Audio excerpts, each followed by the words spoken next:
Welcome to At the Counter with the Baking Pastor. I'm Laura. Pull up a chair. There's no rush here. This season, we're sitting with the hard days. The ones that don't resolve quickly. The ones that change us in ways we didn't ask for. Here at the counter, nothing needs to be fixed. You don't have to have the right words. You don't have to have it all figured out. You can just come as you are and stay a while. This is Hard Days at the Counter. Welcome back to At the Counter. Pull up a chair, take a breath. Today's conversation is for the days when you're showing up, but just barely. You're doing what needs to be done. You're carrying what's yours to carry. And from the outside, everything might look okay, but inside, something feels foggy, heavy, maybe unclear. If that's where you've been sitting lately, you are not alone. Today, I'm joined at the counter with John Salzwedel. John is a coach, speaker, and author of the book, Stop Leaving Life on the Table. His work centers around helping people think clearly when something important is on the line.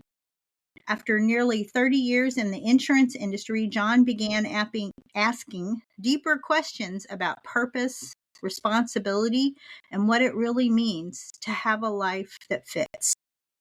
And what he discovered is something that I think many of us quietly carry. A lot of people aren't stuck because they lack ability.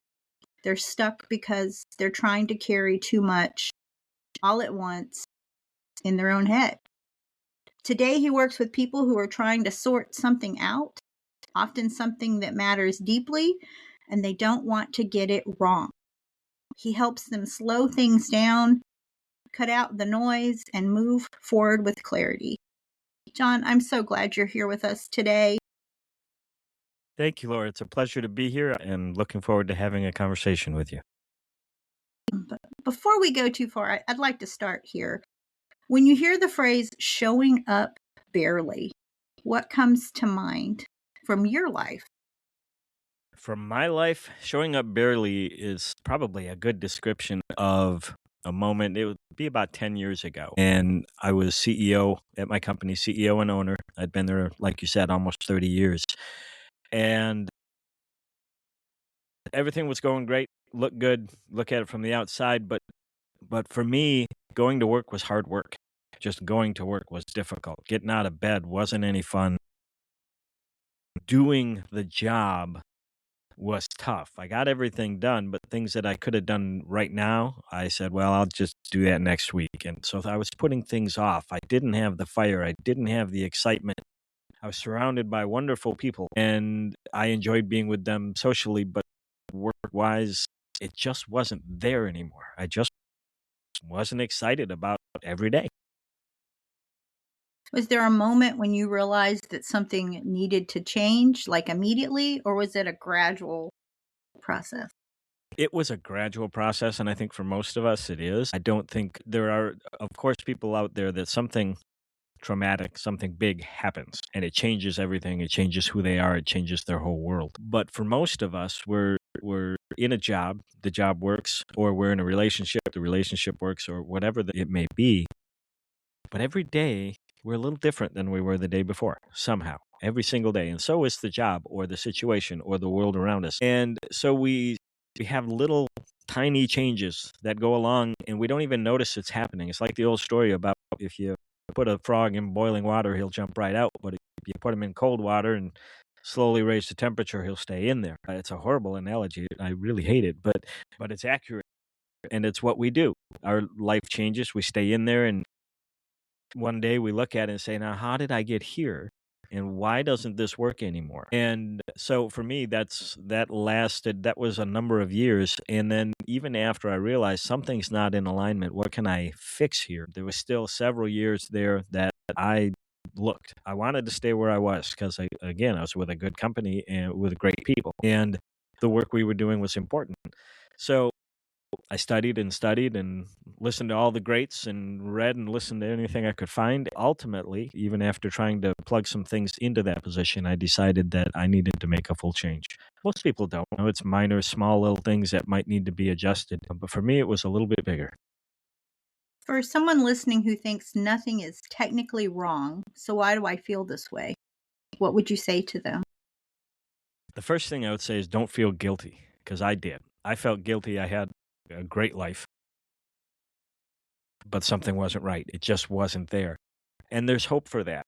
You can take the time, and that's the key part of it. Take the time to find out what isn't lined up. Why are you feeling that way? And sometimes it can be really difficult to find that because the social media, the TV, society as a whole, even well-meaning friends and family will give you ideas, thoughts. They'll tell you everything that you need to do. Maybe they're right, maybe they're not, but you need to take the time yourself. For me, I took a lot of quiet time, a lot of prayer time, and just looked at me. Who am I? What do I stand for? And what isn't working right? What isn't lined up with what's important to me? It almost sounds like what you described in your book about not being lost, but it being something entirely different. And when you talk about people being overloaded rather than lost, can you unpack that a little? We have so much.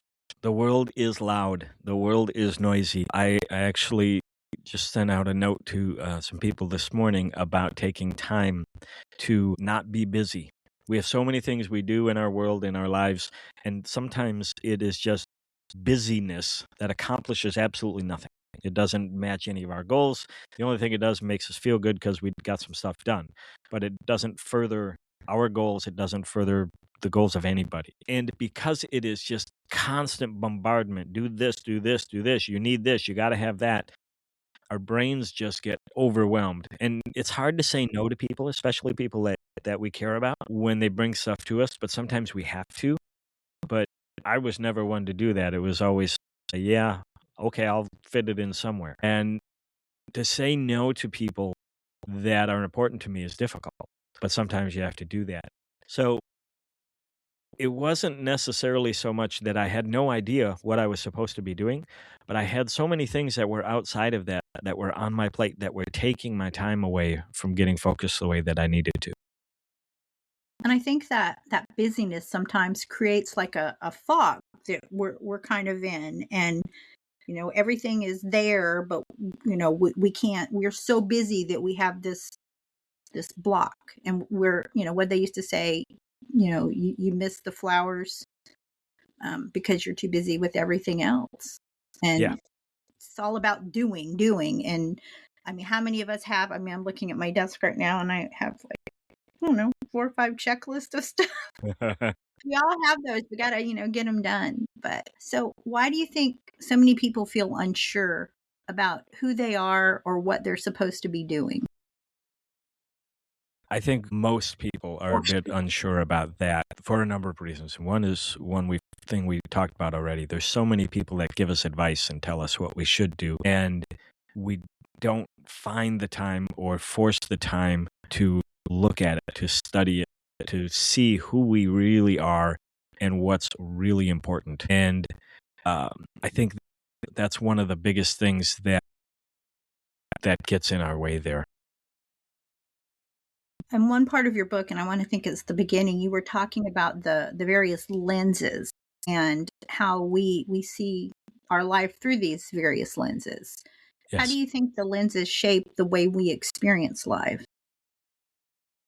Everything that happens to me changes how I see everything else that's going on around me. And that happens for everybody. One of the limiting factors we have in our worlds is that we can't, when we see somebody do something, we don't understand what's going on in their head when they do that. As we go through life, we experience more of those types of things when we talk and listen to people and start figuring out or hearing from them, this is why I thought that, this is why I did this. Our lenses start to change a little bit. We start to see things a little bit more clearly. We have some idea of how somebody could be, how could you do something so stupid? Well, Now we know how they could do something stupid because it wasn't stupid from what they were looking at. They were seeing different facts and they were seeing it from a different angle. So it's a matter of learning more about people and about the world around, and that helps us to see things a little bit clearer and maybe a little bit more through someone else's eyes. So, how do you think someone can begin to recognize that it may be their perspective, not necessarily just their situation that would need shifting? I think, well, that is, that's kind of the key to it. For me, it turned out to be the situation that needed to shift. But I think it's education. And the first part of it, the education that has to happen is you really need to figure out who you are. Find your beliefs, nail them down. I'm a big advocate of taking a big old piece of paper and a pencil and then just start writing and just brainstorm on paper. These are the things that I believe. These are the people that are important to me. These are the tasks that I do that actually matter. And when you get all those together, then you start looking at those that seem to keep repeating. And then you find out, okay, why? What's important about that? And that helps you to distill down a bit what is important. And if it turns out that what you're doing has nothing to do with or is contrary to what's important, well, then you know you have a change you need to make in that route. So it's kind of a digging into it and just seeing where the problem is. One of the things that I really appreciated about your book was all through it, you kept referring to a link on your website where you had these worksheets. And since I was reading your book on Kindle, I wasn't always at my computer when I thought about it. So it took a while, but I finally went up and was able to download them. And I think that, you know, the worksheets you share give people a great place to start to look. You said beliefs are huge. I think a lot of people either don't know what they believe or they're afraid to vocalize it. And so by giving them permission to go through those worksheets, I think it's going to be really helpful for a lot of people. Well, I hope so. And I agree. People are worried about vocalizing it. And one of the things that I always stress to people, you don't have to share these sheets with anyone.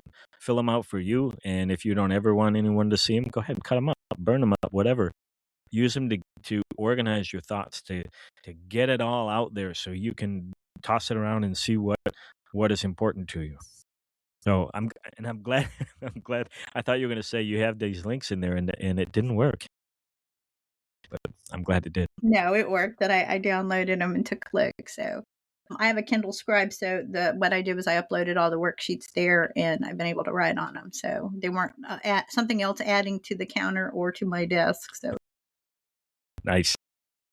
So, this is where I think your message gets really honest. You talk about the differences between taking responsibility and staying stuck in the blame. How do we hold on to that without turning it into shame? Wow, that's a deep question. And it's a really, really good one. We have responsibilities and we have to figure out what they are and we have to prioritize those responsibilities. My first commitment is to my Christianity. My second commitment is to my wife. And so nothing can ever conflict or come before my Christian beliefs. Nothing I do can come before those things that I need to do for Susan, but what I do for my wife cannot be in contrary to my beliefs. And you build that priority in all of the things that are important to you, in all of the roles, all of the tasks that you do. And as you build that priority up and you start to figure out these are the things that truly are important to me, then you can let yourself off the hook when you have to say no to some things. But you can also look at those things you're responsible for, the things that I talk about it in the book that something that's important to someone that's important to you should be important to you. If there's something that my wife needs or wants to do that doesn't mean anything at all to me, well, normally you could put that way down and dismiss it and put it away.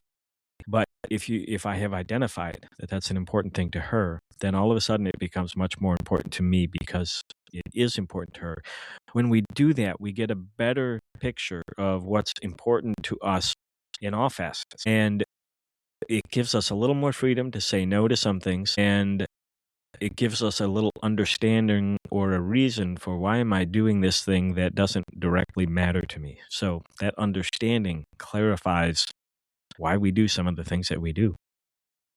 I so appreciate how you mentioned your wife in the book and taking into her consideration. Like, I think the example was church was so far away. Did you move? Did you get an apartment? And that discussion back and forth. And I think you said you had the house you really liked, but you would you'd have to tell your wife that you were moving. I just kept thinking about that because relationship is really important for me. And with Todd, do things together. We discuss things together. We work through things together. We would never make a decision for someone else without specifically considering what's going on. And I so appreciated that. And that example was hysterical about the church. We could sell this, we could do this, or we could just have the church move closer and buy more land. And I was like, yep. Yeah. Yeah, it's kind of fun. That was one of the things I enjoyed in writing the book is at points, it's my book. I could do what I wanted and I could have some fun and get a little bit ridiculous on some things, but to make a point and show that there are options out there for all the different things that we want to do. Some of them are ridiculous, some of them appear ridiculous on the surface, but as you dig into them, they may actually be viable or maybe with a little bit of changing. But I'm glad you like that. I enjoyed writing that part. That was fun. Well, especially, you were talking about wanting to get things done, but obviously not lose so much time in your day, going back and forth. And, when you said maybe you could do your choir or your worship and all that on the same time and have all your meetings when you're there, I mean, that just makes so much sense to do everything as much as you can according to everybody else's schedule in one shot without having to go back and forth, back and forth, and back and Yeah. forth.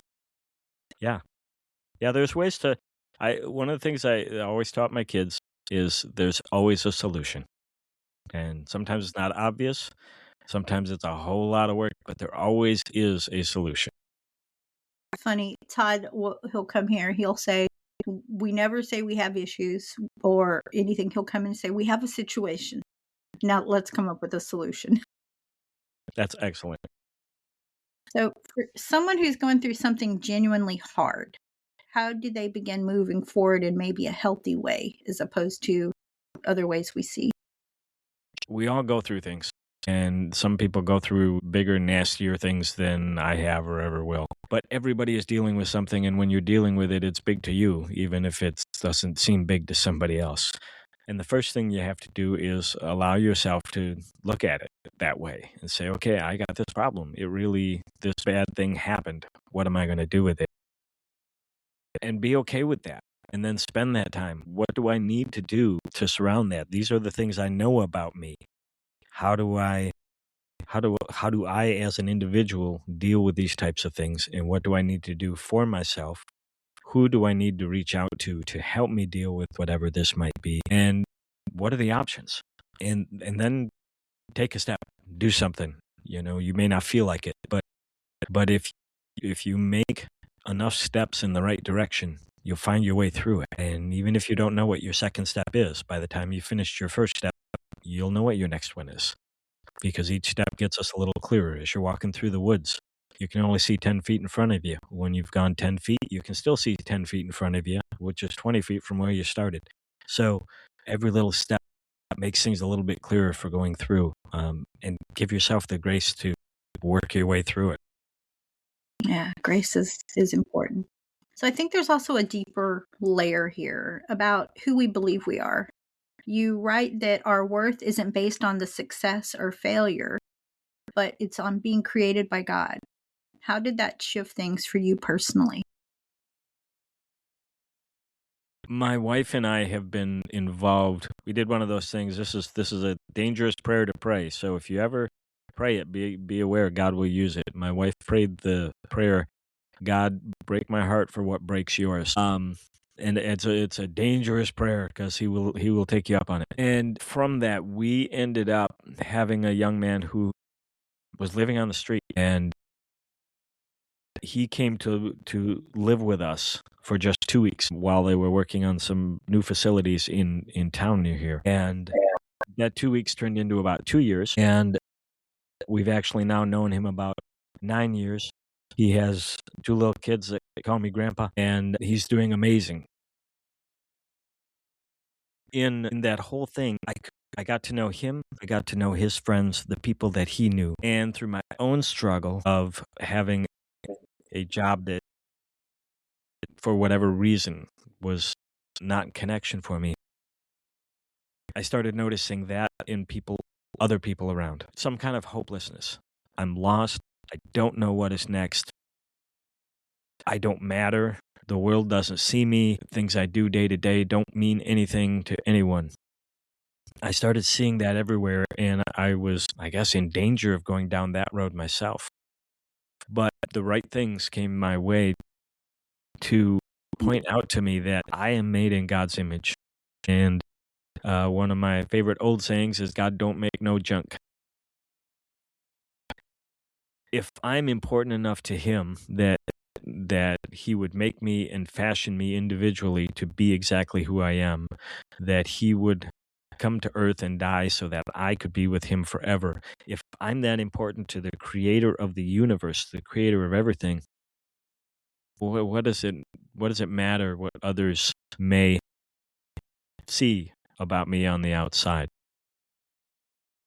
And I wanted to share that whole idea, that thought with others, because there are so many people in pain, so many people hopeless, depressed, sad. Suicide is out of control and is, in my mind, largely preventable. But we have a job to do in order to do that. And we have to make sure people know, you can talk to me. I'm here for you. I'm not here to judge you. You matter. And one of the things I like to make sure everybody understands, the you that you are is the only one of you there ever was or ever will be. Nobody in history or any time coming up will have the same mix of experiences and life and thoughts that you have. We as a world, as a society, need what you can share because it's different than what anyone else can share. And we need that input from everybody. Whoever you are, wherever you are, you matter. Yes. Yes. So, for someone who feels like they're barely holding it together, Huh. what does that look like to rest in truth?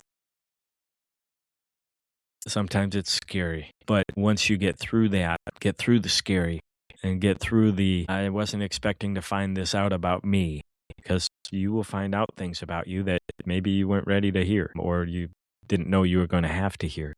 But once you work through all that, there is there in knowing that you matter to the creator and in knowing that you have a purpose. He made you for a reason, and one of your big jobs is finding what that reason is. And it feels good because there's inherently right there, you have a direction. I have no idea where I'm going. Well, now you know. You got to figure out where you're going. Your first goal, your first job is to figure out what your goal is and what you're meant to be doing. And there's great peace there. There's direction. There's energy in that. For someone who may feel unclear or worn down, how would they begin reconnecting with their purpose? The very, very first thing that I tell everyone is really dig into who you are. What are your beliefs? And there's nothing too small, nothing too big. Write it down. If you believe it to be absolutely true, write it down and get to know what that is. And that's going to be your first step into finding your purpose, because your purpose will not be in conflict with your beliefs. Excuse me. And then you look into some different ways to help identify it. What is fun? What do you enjoy doing? What do you love doing? What really fires you up? What kind of thing do you sit down at and look up 9 hours later and not realize that you hadn't taken a break during that entire time because it has you so drawn in? One of the big ones for me is what makes you cry. What is that thing that happens that you see in the world that just rips at your heartstrings? Your purpose may have something to do with that, but you use any questions that you can to identify what is important to you and what skills God has given you. And when you put all of that together and you look at it, a direction starts to show itself. And just a direction, not necessarily a solution or an end answer, but I know it's somewhere down this way. So you start working that way and you start researching that way and you start learning that way until you get a little bit clearer about how you're going to move that direction. So let's bring this down to something tangible. For someone who feels stuck right now, what's one small place they can begin? I would suggest if someone is feeling stuck to to examine that area. Turn off your TV and your phone and your computers. Grab a piece of paper and look at that area. If it's job, and we'll just use that as an example. It doesn't have to be a job. But if it's your job, okay, here's where I am. This is what I'm doing. What do I love about it? What do I not like about it? What is throwing me off? What kinds of things do I delay in doing? What kinds of things am I excited to do? Do I put them at the top of the list, even if they're not important? And write it all down. Don't evaluate any of it. Just start writing. And use as many pieces of paper as you need to. And things will start to show up to show you this is the problem area. You'll start seeing those things. And when you are starting to see that, then you can figure out, okay, can I fix this in my current job, in my current company? Sometimes you can do the same job, but the company you're with isn't the right one. Sometimes the company is the right one, but the job you're doing there is the wrong one.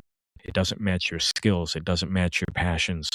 But the idea is you figure it out, write down everything you can think of about that situation. And then is it a positive or is it a negative? And that will help you to kind of get a feel for where your problem is and where you need to put some time and some focus into addressing that.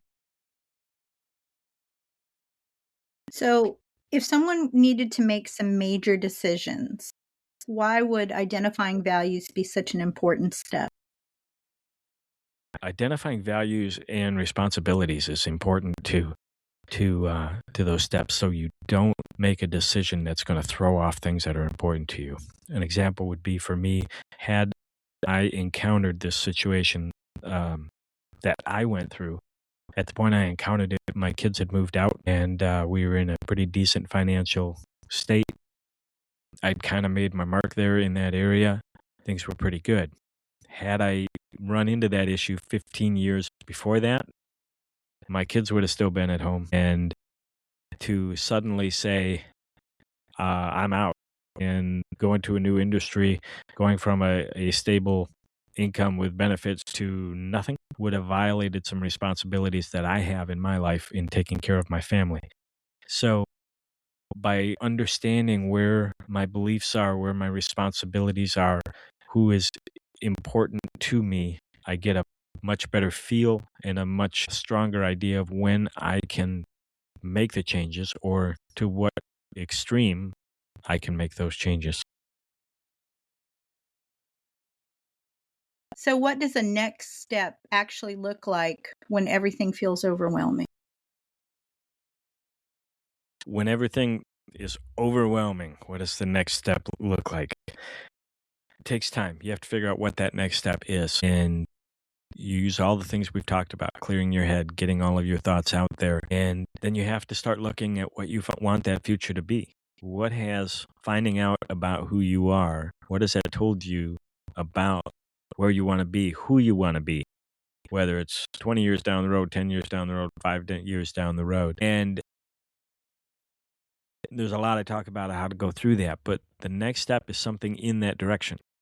And one of the key things is to make a step, even if it's not perfect, because the secret is there isn't a perfect one. There's nothing you can do that's the perfect next step. Something else could be better. But if you have analyzed everything based on who you are and what's important to you, and you have figured out where it is you want to go, as long as you're taking a step that direction, then it doesn't, it's going to be good enough. And then the next step will clarify it a little bit more, and every step along the way. But the key is to take it and not say, someday I'm going to. You don't know if you got to someday. Good point. And this part, I think a lot of people are going to feel. You mentioned that when you change directions, not everyone understands or follows along. How did you navigate that? Because I think you said you had well-meaning friends and family and others who had to share their opinion. Yeah. How I can't really answer that, how I did navigate, because I still am. It's kind of weird when I'm almost 60 years old, and I was in an industry for 30 years. Everybody knew me as the CEO insurance guy, and we had a retirement from insurance party, and we were real careful about that and told everybody I'm retiring from insurance. I'm not retiring because I would drive both myself and my wife nuts if I retired. And so I started something new and doing something that I know I wanted to do, know that I'm called to be doing. Well, that was over a year ago that I had my retirement from insurance party, and I still weekly get, "So how's retirement treating you? You enjoying not having anything to do?"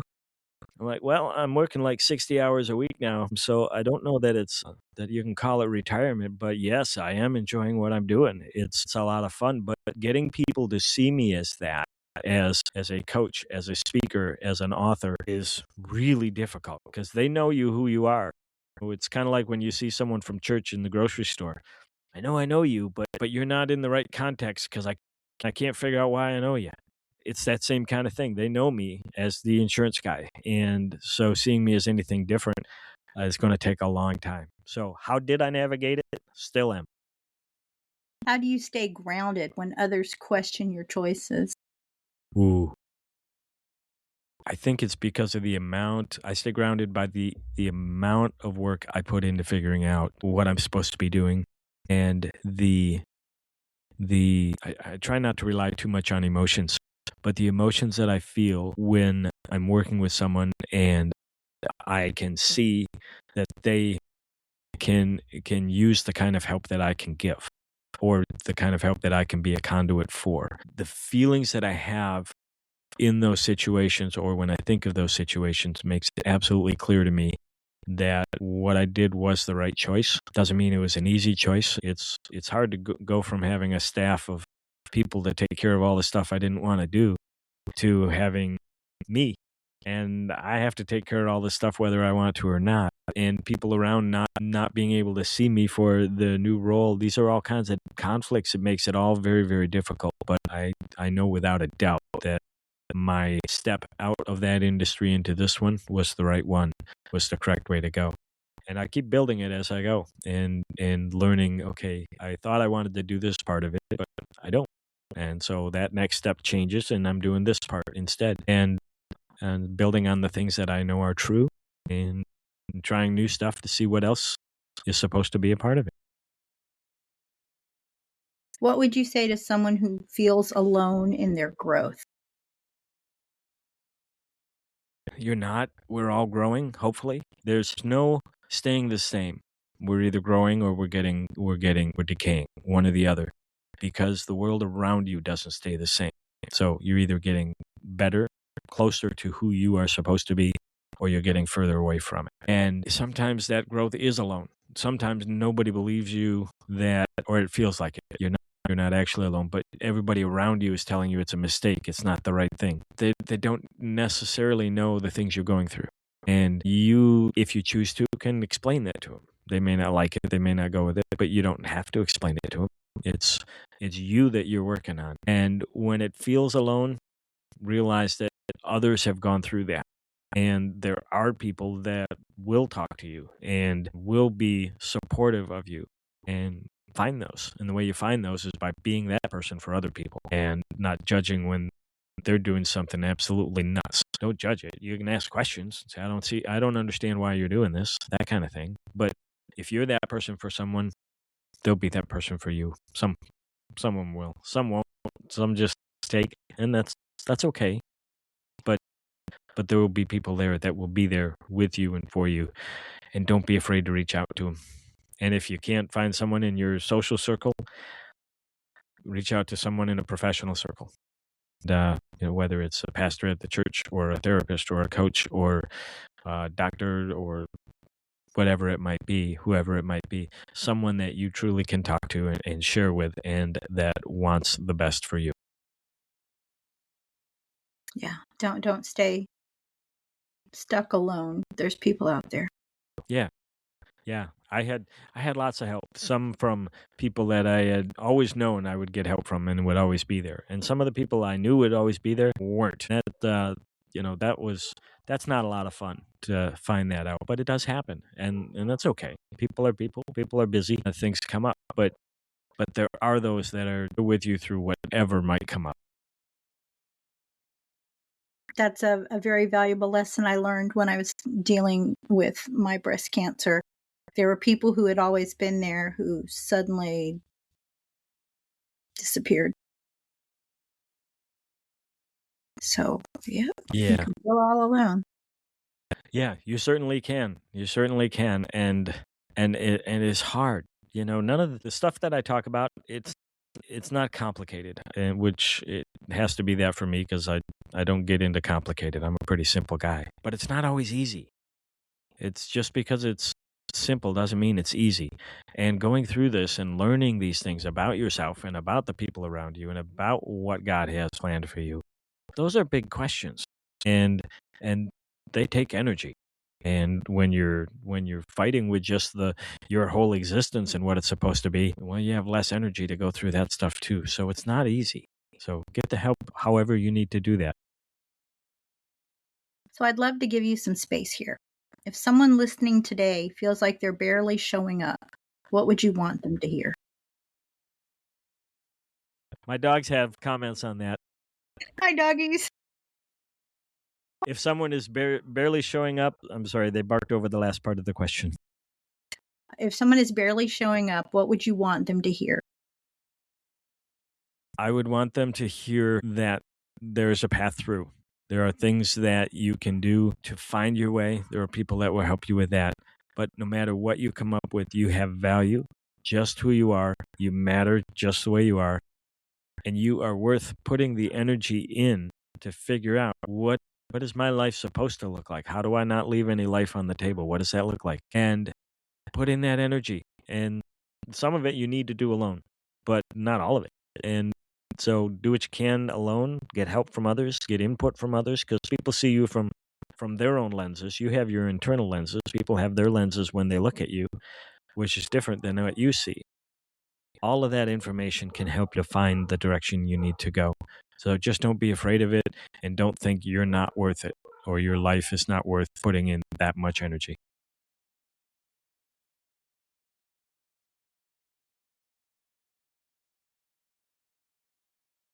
So, there's something sacred about continuing to show up, even when it feels like you're doing it with empty hands, not polished, not certain, just present. Maybe clarity doesn't come all at once. Maybe it begins with noticing what's already in front of you. One breath, one step, one honest moment. If today's conversation resonated with you, if you're in a season where you're trying to sort something out and you don't want to get it wrong, you can continue the conversation with John at thecoach.vip/podcast, and I'll put that in our show notes. And it's a simple space where you can explore what's next. And if you feel ready, there's an invitation for a clarity conversation. Also, don't forget about John's book, Stop Leaving Life on the Table. It's available on Amazon. And y'all, it's a practical, guided, grounded book that will help you move forward with clarity, one step at a time. Thank you, John, for sitting with me at the counter today. I am so grateful for what you've shared, and I trust that it will bless those who are listening. Thank you, Laura. It's been great being here. Fun sitting at the counter, and I wish you the very, very best in all the people you're working with. Your show's fantastic, and I know you're helping a lot of people to sort through some things. So thank you for doing what you do. Thank you. So, my friends, hear this blessing. May you be reminded your worth was never tied to how much you could carry. May the fog begin to lift, even if only a little. And may you trust that showing up, even barely, still matters more than you know. Thank you for sitting at the counter with me today. If something in this conversation stayed with you, you might want to carry it gently into your day. No need to rush past it. And if you need a place to pause, reflect, or simply breathe, you can find more at bakingpastor.com. Until next time, take a breath, notice what's in front of you, and remember, you're always welcome here at the counter.